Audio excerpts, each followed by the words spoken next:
Any travel in Somalia, even the capital, requires heavy security. The militant group Al-Shabaab have lost control of the city, but their fighters are still at large. The Somali crisis deepened in 2011 when famine hit. Hundreds of thousands of people fled their homes in search of food.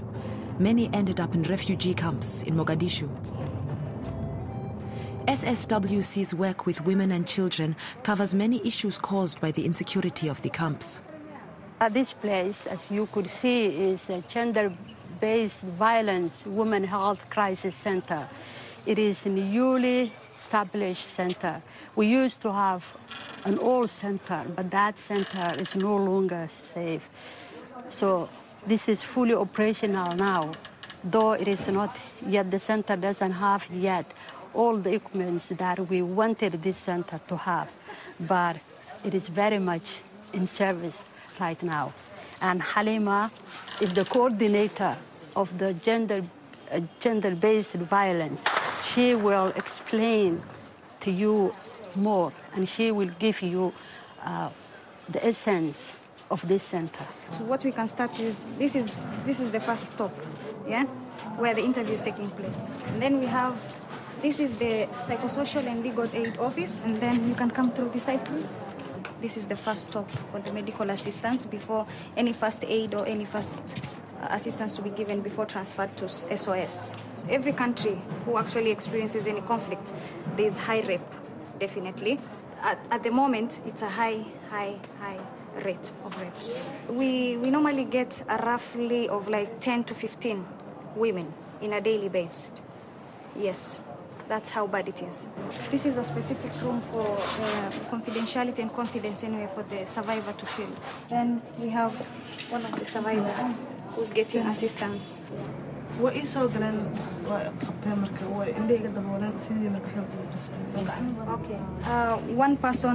One of the perpetrators had a gun who was actually standing outside in order for him not to allow people to help her, and 3 of them were inside doing the incident, as in raping her.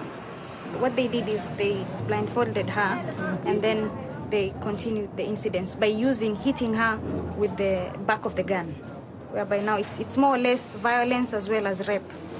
Whatever force they used to actually perpetrate the incident made her contributed more internal problems to herself than external. And she's actually bleeding. There's sort of blood coming out from her vagina.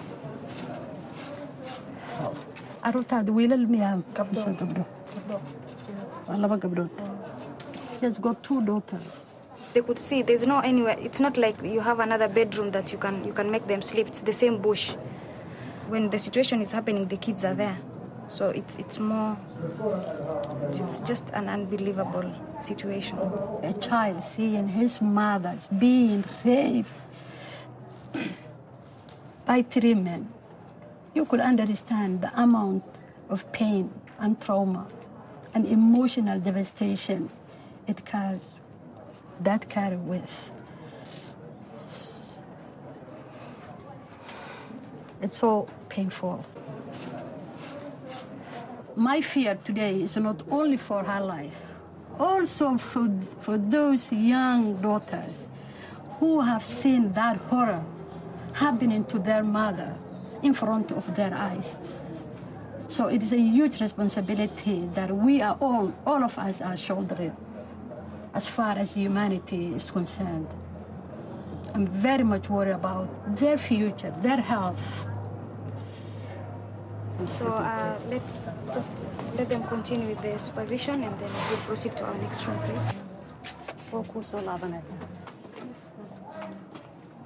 We try to give them the advice, the counseling, the service, and the support they need in this emotional and painful period that they're going through. And in fact, the most important thing from us is to show them that we love them, that we are with them, and we care about them.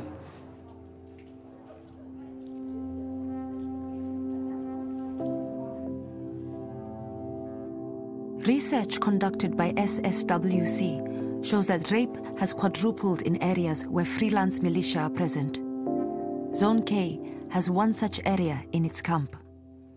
This is the first time Asha has been able to access the area. Let me see if I can easily recognize this area, because this area was not like this. It was the most beautiful part of Mogadishu, this area. It is the neighborhood of my university, the Gair campus. And this scene, what I'm seeing right now, is actually bringing tears to my eyes. The whole neighborhood is completely changed. It was far being an IDP camp. And it's unfortunate that I see today the neighborhood of my university turned out to be an IDP. It is unfortunate. It is unacceptable.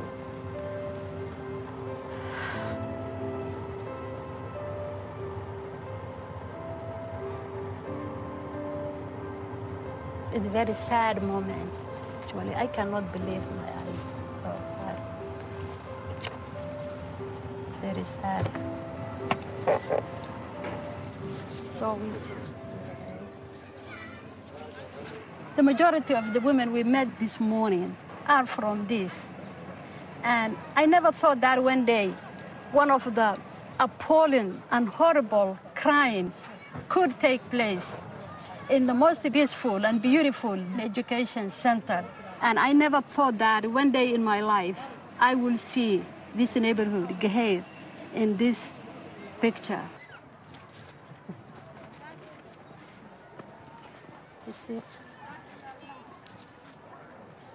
You see, it's made of these things. It is unprotected. In the middle of the night, that is where now they just don't come in and rape the women. Women are exposed. Do you see anything that is protecting them from the criminals and the perpetrators? Nothing is protecting them.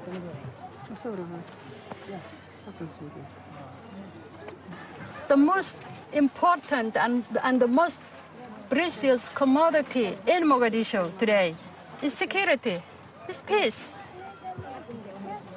6 months back, this place was not safe enough for us to come and meet these people. And now the life is starting to begin. I was saying that now I can smell a peace. The situation is improving, but gradually. There is no capacity for Somali people and Somali government to get out of this mess. It is a collective responsibility for all of us to save this generation. You could see that these people are lacking the basic human needs. They don't have shelter, they don't have water, they don't have education, they don't have life. They have absolutely nothing. You see them. And they deserve all those basic human needs.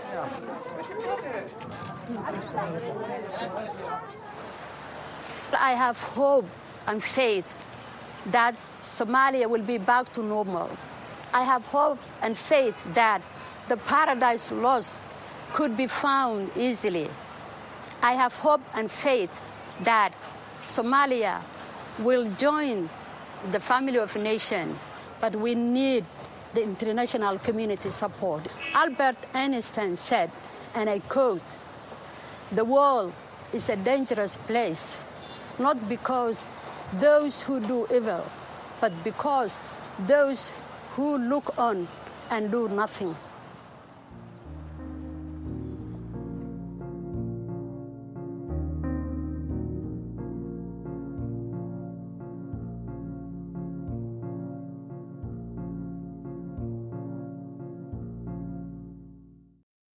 It's amazing how powerful a piece of paper can be. It represents a place to gather your thoughts, a way to express what matters to you most, and a tool to plan for the future.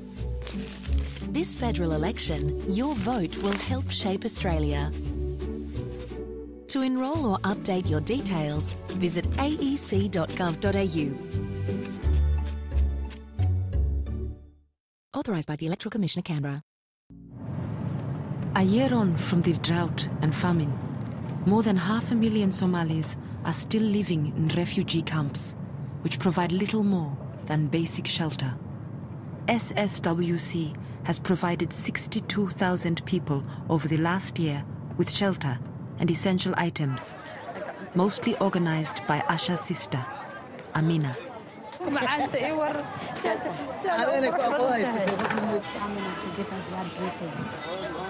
Yeah?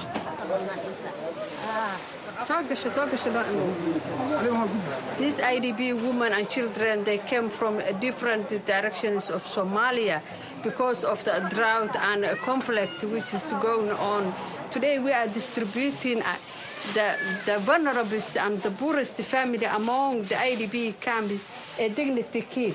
This dignity kit is included all the important things for the women while they are under the tree, under the IDP camp.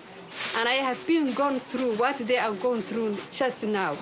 While I was under the tree, I get my period. I didn't have anything else. So that's why I committed myself to stay with them and support my capacity. This is what we call the dignity kit, the humanitarian dignity kit for women IDPs. Some of us are also, we are victims and we experience this kind of situation before now. And that is why when this famine broke out, we immediately came up and designed these special things. Women in this difficult situation don't only need the handouts, the food and the shelter, but they also need and deserve to retain and regain their own dignity. And it could also be as a tool to protect them from the harm of such sexual harassment and sexual assault. If the woman is dignified, dressed up, and she covers her body, this itself is a tool for protection of the women.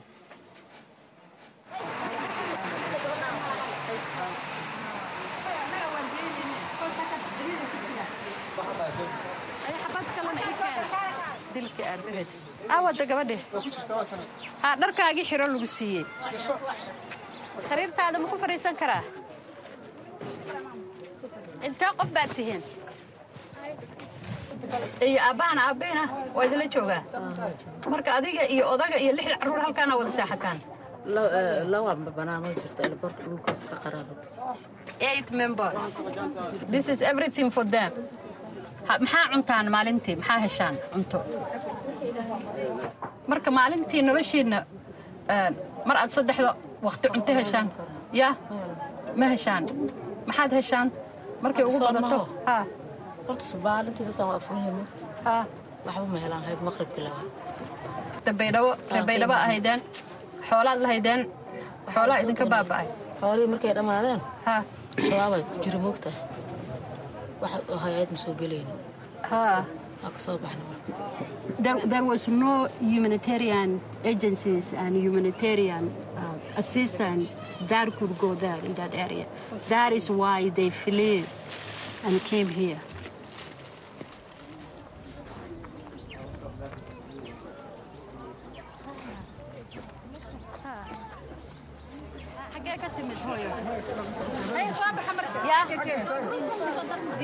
Dinsor. She came from Dinsor. That is a Bokol region, one of the worst hit areas, one of the famine affected areas.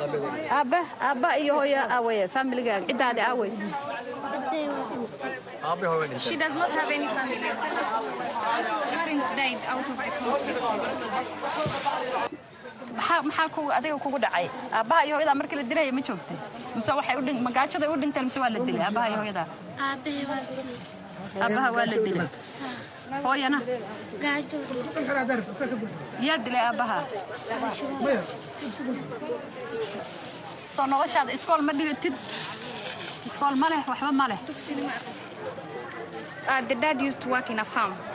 And basically they were farmers, so they used to get the source of income to support his family. But since the dad died, it's like they're missing too much. But at the moment she's feeling lonely.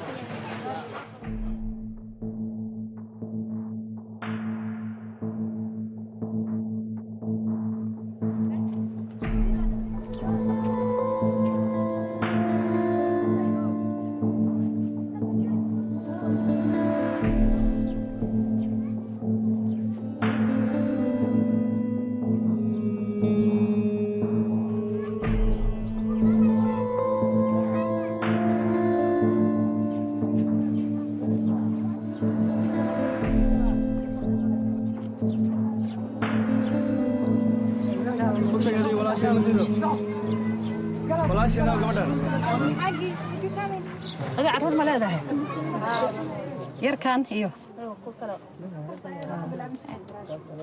marka adaa haya adaa korinaya nolosheeda hadda damaanad qaad adaa dad ugu dhow markii aad meesha ka soo cararayseen meesha adiga ka timaada qansax dheere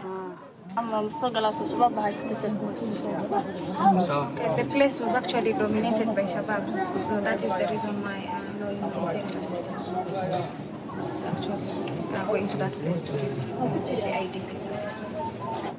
hooyo maamo markii aad soo socoteen ma soo lugayseen saa ku timaadeen halkaan ilaa iyo meesha ka soo tagteen tuuladeenna waa soo lugayseen They came walking from that place till here. gaajo u dhintay On their way to this place, while walking, they used to pass people who just died because of the famine and the drought. So they could just see dead bodies just lying everywhere. So that's the trauma they're going through.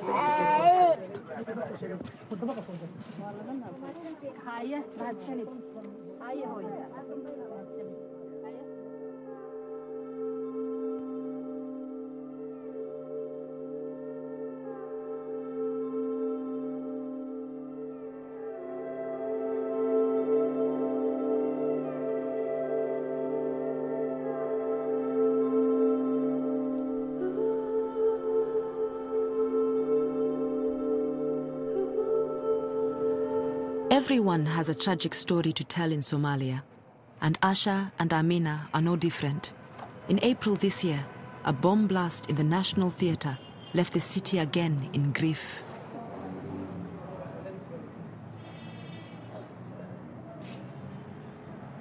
My brother was seated when a criminal suicide bomber blew herself.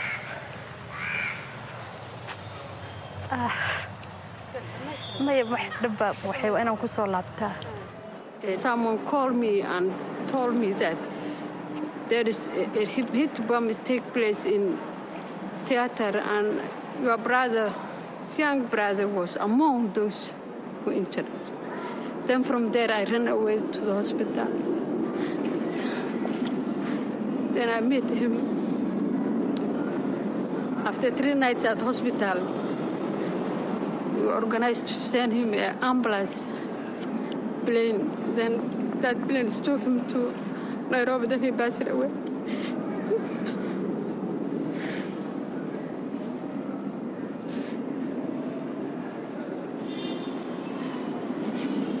He left 3 young, innocent babies, 2 boys and 1 girl.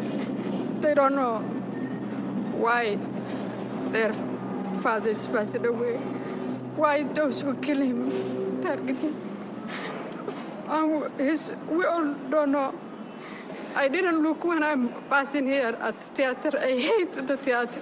I doesn't like to look at the theater.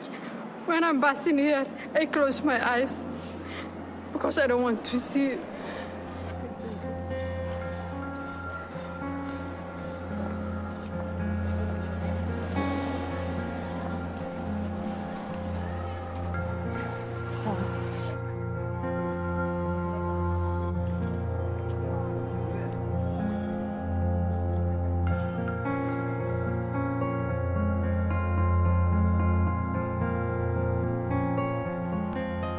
The terror attacks and the heinous and horrendous actions by the enemy of life and peace, however much it's painful, will not stop us from doing what we believe in doing.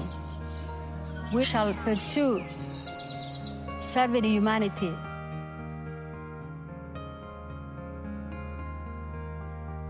Asha now has a seat in Somalia's new parliament.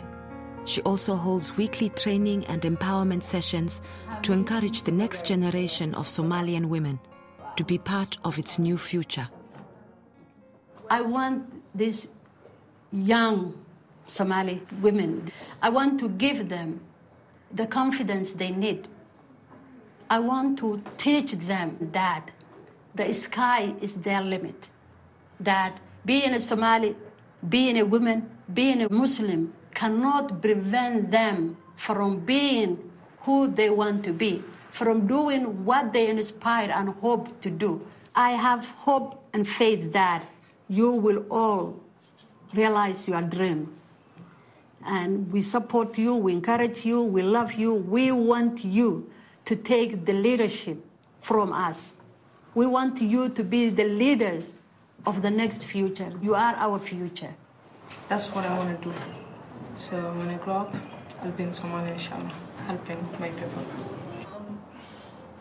I don't want to be a politician or a doctor or anything, but basically I want to promote women's football and sports in Somalia because it's, I'm a football freak.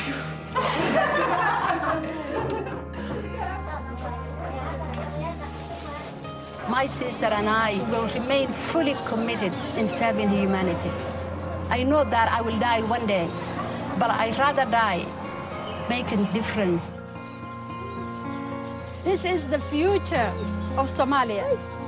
I'm sure that among them are doctors, engineers, teachers, scientists, politicians. I'm sure this is our future.